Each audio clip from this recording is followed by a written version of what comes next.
अस्सलाम वालेकुम नाजरीन, शाहिद चौधरी ऑफिशियल के साथ मैं हूं आपका मेज़बान अब्दुल्ला तनवीर। नाजरीन, लाहौर गैंग वार जिसमें दो खानदान नुमाए हैं, जिसमें एक तरफ बलाज टीपू ट्रकों वाला जिसके परदादा कत्ल होते हैं, उसके बाद उसके दादा, फिर उसके वालिद और फिर बलाज खुद कत्ल हो जाता है इस गैंग वार के हवाले से। दूसरी तरफ तीफी बट का खानदान आ जाता है जिसमें उनके भी काफ़ी ऐसे बंदे हैं जिनको जानी नुकसान का सामना करना पड़ता है। और अभी रिसेंट आप देखते हैं कि उनके बहनोई जवेद बट जिनको कत्ल कर दिया जाता है। तो मैं चाह रहा था इस हवाले से हमारे senior crime analyst Shahid Chaudhary साहब से इस बारे में गुफ्तगू की जाए, इसके बारे में इंकशाफात सामने लेकर आए जाए। और दूसरी तरफ एक और बड़ी हैरत अंगेज बात सामने आती है जिसमें बच्चू पहलवान जो कि बलाज के दादा लगते हैं और टीपू ट्रकों वाले के मामू हैं, उन्होंने एक हैरत अंगेज इंकशाफ किया कि हमारे पास डीएसपी आते हैं सिंधु साहिब, जो कि कहते हैं कि तीफी बट कह रहा है कि अगर आप मुझसे सुलह कर लेते हैं तो मैं गोगी बट को भी मरवा दूंगा। तो मैं चाह रहा था इस हवाले से हम शाहिद चौधरी साहब की राय जानेंगे, बल्कि इनका जितना तजर्बा है उस हवाले से हम कोशिश करेंगे कि इसका लुबे लुबाव क्या निकलेगा। अस्सलाम वालेकुम सर। वालेकुम अस्सलाम सर, कैसी तबीयत है आपकी? अच्छा सर, अभी आपने रिसेंट वाकया देखा जवेद बट साहब जो कि तीफी बट के बहनोई हैं, उनको कत्ल कर दिया गया। और अभी उनके बेटे का इंटरव्यू सुन रहा था जिसमें उनका कहना था कि सर इनकी तो कोई दुश्मनी भी नहीं थी, ना ही ये अपने पास वेपन रखते थे। सर फिर आखिर क्यों इनके साथ ऐसे हुआ? पता है क्या, ये जो है ना पहले तो दुश्मनी थी और जावेद बट के कत्ल के बाद जो है ना, मैं इसको गैंग वॉर का नाम अगर दूं तो ये गलत नहीं होगा, लेकिन ये गैंग वॉर ना लाहौर शहर लेवल पे नहीं होने लगी। ये गैंग वॉर सिर्फ इन दो खानदानों की तबाही मचाने के हद तक महदूद रहेगी। आपको पता है अब्दुल्ला शायद ना हो, मैं आपको नॉलेज में इजाफा करता हूँ, हमेशा से जो है ना इन दोनों खानदानों की वजह से जो है ना दर्जनों अफराद पुलिस मुकाबलों में और दुश्मनी की जो है ना भींट चढ़ चुके हैं कई अफराद। अब ये जरूरी नहीं कि इसके अंदर हनीफा, बाबा, वीदियाँ, मनाजर शाह, शादा लंबा, ये सब ये नहीं, इनके अलावा इनके साथ और जो मफरूर इश्तिहारी थे जिनमें आतिफ चौधरी, असद प्रिंस वगैरह, ये गैंग्स बनने में थे, जिस वजह से जो है ना इस दुश्मनी को गैंग्स वॉर का जो है नाम दिया जा रहा है। इसके अंदर कोई गैंग नहीं है, लेकिन ये है कि जब इन दुश्मनों या मुखालफिन के जो है ना जो दूसरे इश्तिहारी होते हैं उनके साथ राबते होते हैं ना, उन राबतों को जो है ना आप गैंग्स का नाम दे सकते हैं, क्योंकि वो सारे क्रिमिनल थे। उनमें जो है ना हिस्ट्री शीटर लोग थे, उनके ऊपर दर्जनों मर्डर, भत्ते के केस, अगवा बराए तवान, पुलिस मुकाबले और ये चीजें आम थी इनके ऊपर। इस वजह से जो है ना इस दुश्मनी को गैंग्स वॉर का नाम दिया जाता है। तो सर क्या जावेद बट साहब का भी कोई क्रिमिनल रिकॉर्ड था? ना यार, जावेद बट जो थे शरीफ आदमी थे। अभी तक सोशल मीडिया पे अगर कोई इनके ऊपर क्रिमिनल रिकॉर्ड या एक्टिविटी होती तो मेरी नजर में सोशल मीडिया ने धज्जियां उड़ा देनी थी। वो शरीफ आदमी थे। आप देखें ना, एक बंदा अपनी बेटी छोटी को बिठाकर साथ वाइफ को, वेपन वहां से कोई पकड़ा नहीं गया, लाइसेंस उसका कोई नहीं है और उस बंदे की क्रिमिनल हिस्ट्री कोई नहीं है। और सबसे बड़ी बात, ये नामजद एफआईआर आज तक किसी भी केस में जो है ना मुकदमेवार नहीं बने ये तीफी बट के। यानी ये बातें गलत हैं, झूठी हैं कि ये बंदा कोई यानी कि गलत या करप्ट आदमी था। ये बंदा बहुत अच्छा इंसान था और इसके बारे में जितनी तारीफ की जाए और जितनी सोशल मीडिया पे आप देखें प्रोग्राम्स, लोग इनके बारे में जो है बड़ा एक्साइटेड है। और मेरी भी हमदर्दियां जो है ना अब तीफी बट की समझरूम खानदान के साथ हुई हैं। उसकी वजह क्या है यार, किसी के साथ भी जुल्म होगा हम उसके हक में बोलेंगे, बिल्कुल हमें किसी का कोई कानख नहीं है। अच्छा सर, एहसन शाह के मरने के बाद कहा जा रहा था दोनों ग्रुप्स के हवाले से कि एक बहुत बड़ा इंसिडेंट लाहौर में पेश होने वाला है। तो सर आपके ख्याल से क्या यही वो कत्ल था जो कि एक बड़ा इंसिडेंट है इन दोनों ग्रुप्स के हवाले से? नहीं यार, वो एहसन शाह की जो रिकॉर्डिंग है ना, उस रिकॉर्डिंग के अंदर वो जो बात कर रहा है ना, वो मेरी समझ में उसलिए आती है कि वो शायद बाहर आकर को प्लान कर रहा हो। ये काम अभी इतना बड़ा वो डॉन या वो इतना बड़ा वो किंग कॉन्ग नहीं बना हुआ था कि वो जेल से जो है ना ऑर्डर कर देता तो वो मर भी जाता तो उसके ऑर्डर पे इंप्लीमेंट हो जाता। मैं इस बात को नहीं मानूंगा, वो इतना बड़ा गैंगस्टर नहीं था। ना ही उसके भाइयों के या उसकी वालदा के इतने सोर्स हैं कि वो उसके मरने के बाद जो है ना तीफी बट को उलझाने के लिए जो है या केस को खराब करने के लिए जो है उसके बहनोई के ऊपर अटैक करवा देते। इतना बड़ा सेटअप वो लोग नहीं लगा सकते। ये मेरी अपनी आज खुद से राय है, लेकिन ये है कोई तीसरी पार्टी जो है ना वो फायदा उठा सकती है। अब उसकी रीजन क्या है? तीसरी पार्टी जो है ना कोई भी हो सकती है। यानी कि मैं ना पुलिस का नाम लेता हूं ना मैं उनके किसी दुश्मन का नाम लेता हूं। मैं तो कह रहा हूं ये काम मतदारों का है, हमारा काम सिर्फ निशानदेही कर रहे हैं। जरूरी नहीं है, मेरी बात आप नोट करें, ये कभी भी बल्कि जरूरी का लफ्ज तो मैं इस्तेमाल ही नहीं करूंगा। मैं कहूंगा ये कतई तौर पर मुमकिन नहीं है कि बलाज की फैमिली जो है ना वो रिवेंज पे उतर है। वो तो हमेशा से जो है मैं तो यही देखता रहा हूँ, बेचारे पिसते आ रहे हैं, बर्दाश्त करते आ रहे हैं। और ये तो अभी छोटे छोटे बच्चे, इन्होंने कहाँ से इतना बड़ा प्लान करना है। लेकिन जो चीज़ सबसे ज्यादा मशकूक है ना वो ये है कि मुलजम किस रास्ते से आए और किस रास्ते से वापस चले गए। यार वहाँ पे सीसीटीवी कैमरा ही कोई नहीं। हालांकि लाहौर में 1,70,000 के करीब जो है ना कैमरे नस्ब हैं। और मैंने उसके प्रोग्राम किया था, मैंने कहा 40-45 हज़ार कैमरे जो है ना वो खराब है। तो यार इन कैमरों का क्या फायदा? इनको उठा के जो है इनको उतार के फेंक दें, या हुकूमत जो है इनके लिए अच्छी वायर इस्तेमाल करे, अच्छा सिस्टम इस्तेमाल करे। अब ये तो नहीं कैमरे रोज खराब हो लें यार, अमेरिका और लंदन जैसे जो कंट्री हैं वहां पर इतनी बड़ी कैमरों पे इन्वेस्टमेंट हुई है, मजाल है वहां पे कोई कैमरा खराब हो जाए। अगर वो कैमरा खराब होता तो उसी वक्त जो टीम में जाकर उनको दर्ज करती है। अभी आप कह रहे थे बलाच के खानदान के वाले से बात कर रहे थे, तो फिर आपने देखा होगा एफआईआर नामजद की जाती है जिसमें कैसर बट और अमीर फतेह का नाम लिया गया है, तो सर फिर उनका नाम क्यों लिया गया इस एफआईआर में? यार एफआईआर में नाम लिया गया ना, नाम लेने से बंदा मुलजम तो नहीं बन जाता। इसमें मुलजमान की सीडीआर चेक की जाएंगी। चले मैं मानता हूँ वो मोबाइल का रख के वारदात के लिए चले गए हैं, लेकिन जो मुद्दई बना है हमजा, जो उनका जावेद भट्ट साहब वो बेटा बना है, क्या जहां 15 की कॉल अगर वहां पे चली है, तो आप मुझे टेक्निकली बात बताना, 15 की कॉल अगर 12:20 पे चली है, एक मिसाल है, तो वहां पे हमजा जो है इसको एक आधे घंटे के अंदर वहां पहुंच जाना चाहिए। तो अगर हमजा वहां पे पहुंचता है कोई 3 घंटे के बाद, जाहिर है अपना मोबाइल घर तो नहीं रख के गया होगा, मोबाइल पे इसका राब्ता होगा, कहाँ है, कौन से चौक में मैं आ रहा हूं जा रहा हूं, तो मोबाइल इसके पास होगा। इसकी जो है ना लोकेशन लेकर ये सबसे पहले देखना चाहिए कि अदारों को कि हमजा वहां पर मौजूद था। हमने तो सोशल मीडिया पे यही देखा है कि जो ही जो हमला होता है ना, तो उनकी वाइफ जो हमजा की वालदा थी ये मौके पे मौजूद थी, पीछे बच्ची गाड़ी में मौजूद थी और लोग थे वहां पे। अब हमजा वहां पे कहां पहुंचा है, वो केस का मुद्दई बना है, उसने कहा है कि मैं वाकया पे मौजूद था, तो ये जो है उसकी सीडीआर और उसकी जो है लोकेशन से सारा कुछ सामने आ जाएगा। अब उसमें अमीर जो है फातेह और कैसर बट जो है ना, उनकी मौका पर मौजूदगी अदारों को साबित करनी पड़ेगी, क्योंकि इल्जाम ये लगा रहे हैं। जब ये इल्जाम लगा लेंगे, लग गया इल्जाम, अब जाहिर है उसकी सफाई देंगे और इंशाल्लाह ताला अगर वो बेगुना हुए तो कोई उनको जो है ना सजा नहीं देगा। कानून हमारा है, अदारे हमारे हैं और पुलिस की हमदर्दियां जो दोनों मजलूम खानदानों के साथ हैं। ये गलत बात है कोई बंदा कहे कि पुलिस में फाइटी करेगी, और भाई पुलिस कर ही नहीं सकती। ये जो एमबीटी ट्रायल हो रहा है यहाँ पे किसी गड़बड़ की कोई गुंजाइश नहीं। बिल्कुल सर। अच्छा सर, अगर हम दोनों खानदान के वाले से बात करें, तीफी भट्ट का भी आपको पता है कि वीडियो पैगाम आता है, उसके बाद बच्चू पहलवान का भी वीडियो पैगाम आता है जिसमें वो कह रहे हैं कि दोनों खानदानों को आपस में लड़वाने में सबसे बड़ा हाथ जो दिख रहा है, वो सबसे बड़ा जो किरदार है वो बेसिकली पुलिस का। सर क्या कहना चाहेंगे इस चीज? यार इसमें जो है ना 100% ये बात है, ये दुश्मनी जो है ना बिल्ला ट्रक्का वाला था जो स्टार्ट हुई है ना, ये पुलिस के जो सुल्तान गाड़ा, चौधरी सदीक, चौधरी शफकात साहब जो है इनका भी बड़ा अमल दखली है दुश्मनी के अंदर। चौधरी शफकात साहब जो है इनको बड़ा ज्यादा इनको तहफ़्फ़ुज़ फराहम करते थे बिल्ले और टीपू को, जिसकी वजह से जो है ना इनके ऊपर दबाव भी डाल लेते थे और झूठी एफआईआरों में इनके कहने के ऊपर लोगों को भी जो है ना उनको नामजद कर देते। वो धड़ेबाजी थी शफकात साहब की।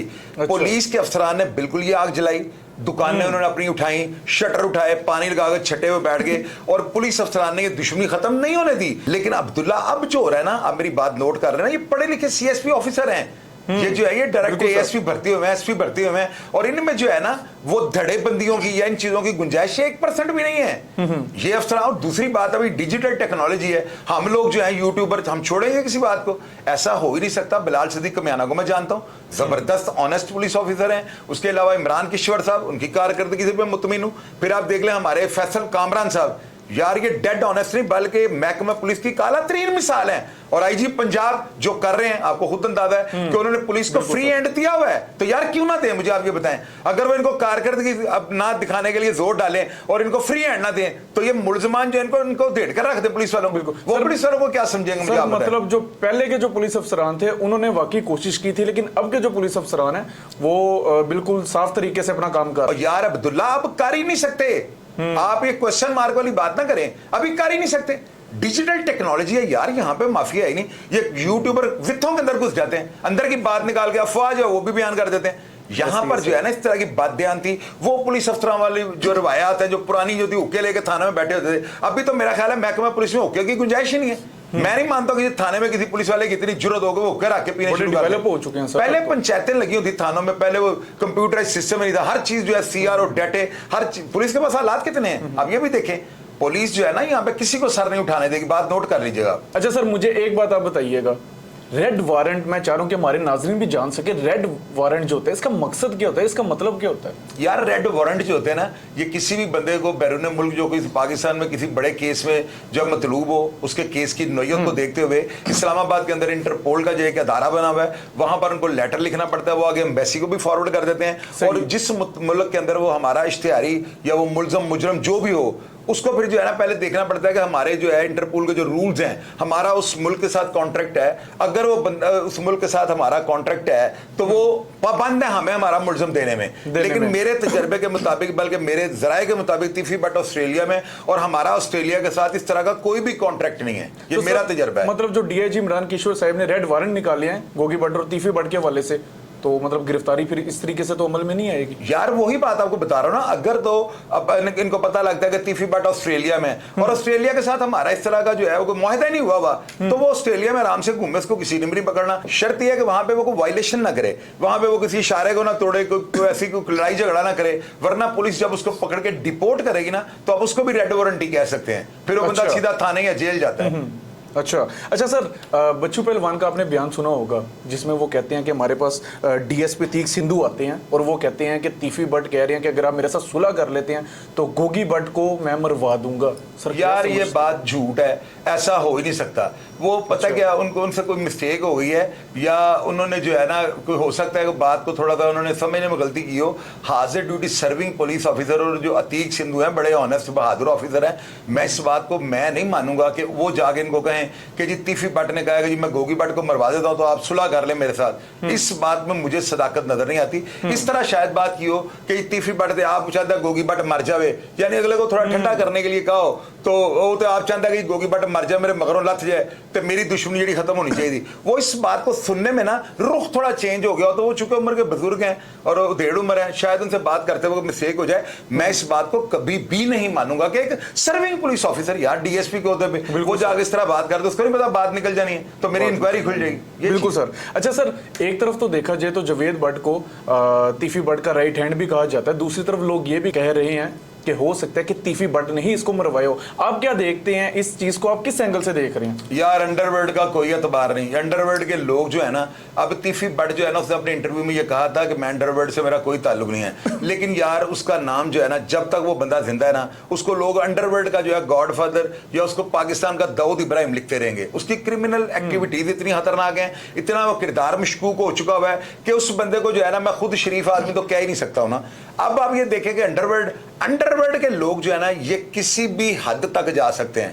अब्दुल्ला, आपने मेरी बात सारी जिंदगी याद रखनी है, आप क्राइम की बीट करते हैं, आपके नॉलेज में ये बात होनी चाहिए। अंडरवर्ल्ड के जो लोग हैं ना, ये अपनी औलाद और अपनी बीवी या अपनी मां के अलावा ना शायद किसी का भी बुरा करके किसी के ऊपर डलवा सकते हैं। ये अनाप्रस्ती की जंग होती है, ये सिर्फ अपने टैके और शशकले का जो है ना एक किरदार होता है जिसको लोग गॉडफादर सिलिसियन माफिया कहते हैं। और ये अपनी कुर्सी के ऊपर, यानी ये रफड़ यहाँ पे किरदार का नहीं है, यहाँ पे उस कुर्सी का रफड़ है जिसके लिए सियासतदान आपको पता है हुकूमतों के तख्ते उल्टा देते हैं, क्या क्या कुछ नहीं करते हैं हुक्मरान हमारे, सिर्फ उस कुर्सी की खातिर। जिस कुर्सी की खातिर ये गॉडफादर लड़ता है और उस कुर्सी पे बैठे रहने के लिए, चिपक कर बैठने के लिए, वो कुछ भी किसी भी हद तक जा सकता है। इसके ऊपर मैं कोई कमेंट नहीं दूंगा सर। मतलब इन शॉर्ट अंडरवर्ल्ड में कुछ भी चलता है, अंडरवर्ल्ड के लोगों का कोई एतबार नहीं। वो जो इंडियन मूवीज भी दिखाते हैं, मतलब सर किसी ना किसी हद तक वो सच दिखा रहे हैं। यार ये लोग जो है ना, बाउंड्री जो है ना उसको क्रॉस करके जाके भी क्राइम कर देंगे अपनी अन्ना की खातिर और अपने नाम और झूठे वजूद को जिंदा रखने के लिए ना, ये बंदे कुछ भी कर सकते हैं। तो मैं क्यों कहूं तीफी बट नहीं कर सकता? बिल्कुल सर। अच्छा सर, मेरा जाने से पहले आपसे आखिरी सवाल होगा। सर आपको पता है जावेद भट्ट का कत्ल कर दिया गया है, क्या जावेद भट्ट के कत्ल के बाद अब बलाज खानदान से हमदर्दियां कम हो जाएंगी? यार हमदर्दी कम होने का तो मुझे नहीं पता, लेकिन इस चीज को मैं बड़ा जबरदस्त कंटेम्प्ट करता हूं। मैं लानत भेजता हूं ऐसे अफराद के ऊपर जो भी हैं। यार वो बंदे सामने तो आ ही जाने, मैं लानत भेजता हूं लोगों पर यार जो निहत्ती औरतों पर या निहत्ते अफराद पर अब गोलियां बरसाना शुरू कर दी जिन्होंने। यह गलत चीज है। जावेद भट्ट, मैंने पहले आपको प्रोग्राम में कहा था कि ज़राए ने बताया कि ये शख्स सूद का काम करता है, लेकिन मैंने पूरी तस्दीक की, ये शरीफ आदमी था और इंतहाई ऑनेस्ट आदमी। यानी सुबह नाश्ता लेने के लिए खुद चला जाता था, यानी बाजार के अंदर बच्ची को पीछे बिठाया हो ना, और गन कोई नहीं, पिस्टल कोई नहीं, गन मैन कोई नहीं, और बुलेट प्रूफ गाड़ी कोई नहीं। आप देखें वाइफ के साथ बच्चों को, अपने पोते पोतियों को लेने के लिए वो जा रहे हैं। तो यार इस तरह का बंदा क्रिमिनल एक्टिविटीज में जो है कभी भी जो है ना मुलव्वस हो सकता है। मैं इस कत्ल की बेशुमार मजम्मत करता हूं और जितना मुझे बलाज, क्योंकि वो भी एक इंसान का बेगुनाह कत्ल जो था, पूरी इंसानियत का कत्ल था, तो क्या जावेद भट्ट जो था क्रिमिनल एक्टिविटीज में मुलव्वस था? इनके कातिलों को भी गिरफ्तार करना चाहिए और कटहरे में लाना चाहिए। और ये मेरी बात नोट कर लेना, ये बलाज टीपू की फैमिली के साथ इस कत्ल का दूर दूर तक कोई वास्ता नहीं निकलेगा। अब्दुल्ला ये बात आप नोट कर लेना और अब नाज़रीन को बता देंगे मेरा दावा नहीं, मेरा चैलेंज है, ऐसे हो नहीं सकता। बिल्कुल सर, वो आपकी बात बिल्कुल बजा थी कि इनके आप फोन वगैरह ट्रैक कर लें, इनकी गाड़ियां ट्रैक कर लें, तो सब जो भी शुहदात होंगे यार मुद्दई का जो है ना मोबाइल टेलीफोन ले लें और वो देखें कि वो आया, उसने एफआईआर दुरुस्त दर्ज करवाई है। अगर वो अपने टाइम के मुताबिक एफआईआर कटवाने वाली जगह पे मौजूद था, उसकी लोकेशन वहां पे आती है, तो फिर तो सबसे पहली बात है एफआईआर दुरुस्त है। तो अगर मुद्दई का टाइम ही ना मिला तो फिर एफआईआर में जो है शकूक व शुबहात हैं, और जो भी शक होगा उसका फायदा मुल्जिम ले जाएंगे। मुल्जिम ले जाएंगे। अच्छा सर, बस आखिरी मेरी बात, फिर मैं यार अब्दुल्ला इतना ना बुलाया करो सर। इस वक्त मैं आपको पता है मैं कितनी दूर बैठा हूं सर, और मैं वहां से आपको ज्वाइन कर रहा हूं, मुझे बार बार आप करें सवाल क्या है सर? मेरी लास्ट आपसे यही क्वेश्चन था। कैसर भट्ट साहब का एक बयान सामने आ रहा है जिसमें वो कहते हैं कि माएं और बहनें सबकी साझी होती हैं। सर, इससे एक चीज क्लियर हो रही है कि उनका इस चीज से कोई लेना देना नहीं है। तो सर, जब रिसर्च की जाएगी इस चीज के हवाले से, शायद इकट्ठे किए जाएंगे सर, अगर मुल्जिम, आप भी बेहतर समझ रहे हैं, अगर वो शख्सियत निकलती है तो क्या बोलेंगे उसके बारे में आप? यार कैसर भट्ट का जो है ना, मैं आपको दावे से बता सकता हूं, वो औरतों के ऊपर हमले करवाने वाला बंदा ही नहीं है। अपनी दुश्मनी उन्होंने निभाई है, अपनी दुश्मनी में बंदा किसी भी हद तक जाता है। लेकिन कैसर भट्ट के बारे में मैं कलामे पाक पर हलफ दे सकता हूं कि कैसर भट्ट का तो इस वाकया के साथ दूर दूर तक ताल्लुक नहीं होगा। और रही बात मीर फतेह की, यार वो अभी बच्चा है, वो इतना बड़ा सेटअप नहीं लगा सकता, और मोटरसाइकिलों में उसने जाना है। और मुझे बताएं कि उसको किस बंदे ने इतना बड़ा डाटा दिया कि जहां पे कैमरे नहीं लगे हुए वहीं से वो गया है। आप देखो ना, ये स्वाए अदारों के किसी को नहीं पता कौन से कैमरे खराब हैं। ये जाहिर है जहां पे टीम में बैठी वॉच कर रहे थे उनको सब पता था किस रोड पे कैमरे नहीं चल रहे। तो ये तो बकायदा ऐसे है जैसे किसी बंदे ने किसी सरकारी ओहदेदार से जो है ना पूरा मैप लेकर जो है रास्ता का तयन किया हो कि मैंने कहां से जाना, किधर जाना है। एक बाल्टोन से वो निकले हैं और वो अंडरपास पास पे पहुंच गया। तो ये रास्ता जाहिर को रैकी वगैरह की जाएगी, तो अभी तक अदारे हमारे कुछ नहीं कर सके। इस वाकया में जो है ना, ये फैमिली चुके औरतों के ऊपर जो है ये हमला हुआ है। बलाज फैमिली जो है ना वो इस तरह की हरकत कर ही नहीं सकती। और कैसर भट्ट के बारे में और फतेह के बारे में भी जो है ना, मेरे जराए तो यही कहते हैं कि ये बेगुनाह है, और इसका मैं हलफ भी दे सकता हूं अदारों को। जी बिल्कुल व्यूवर्स। अच्छा, बात अगर हम करें सीसीटीवी कैमरे के हवाले से, तो उनकी कारकर्दगी तो इस वाकये के बाद आम आवाम के सामने आ चुकी है। साथ साथ जो जवेद भट्ट थे, ताजर जो बरादरी थी उसकी भी एक नुमाइया शख्सियत थी, और ताजर बरादरी भी इस हवाले से काफी ज्यादा एहतजाज कर रहे हैं। उम्मीद है उनके बेटे को, उनके खानदान को उम्मीद है कि ये जो कत्ल करने वाले मुलजिम थे ये लाजमी सामने आएंगे। इस केस के हवाले से मजीद कोई भी चीज़ हमारे सामने आएगी, इंशाअल्लाह ताला हम जरूर सर शाहिद को लेके आपके सामने बैठेंगे और प्रोग्राम करेंगे। प्रोग्राम का फीडबैक जरूर दीजिएगा। इसी के साथ अपने मेज़बान अब्दुल्ला तनवीर को इजाज़त। अल्लाह निगहबान।